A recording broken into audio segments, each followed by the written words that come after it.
ইস্টবেঙ্গল আছে ইস্টবেঙ্গলেই। নতুন মরশুমেও ইস্টবেঙ্গলের পুরনো রোগ কিন্তু সারল না। তারকা সমৃদ্ধ দল গড়েও কেবিএফসির কাছে 2-1 গোলে হার। প্রথমার্ধ জুড়ে ইস্টবেঙ্গল শো, শুধুমাত্র গোলটাই যা করতে পারেনি ইস্টবেঙ্গল। তবে দ্বিতীয়ার্ধের শুরু থেকেই ম্যাচে ফেরে কেবিএফসি। যদিও এই অর্ধে কিন্তু দু দলই সমান সমান টেক্কা দিয়ে গেছে একে অপরকে।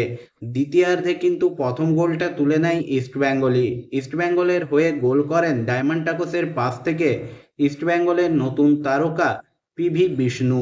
তবে এই গোল ইস্টবেঙ্গলের জন্য কিন্তু লিড এনে দিলেও তা দীর্ঘস্থায়ী হয়নি, কারণ এরপরেই সমতায় ফেরে কেবিএফসি নোয়া সাদোয়ের গোলে।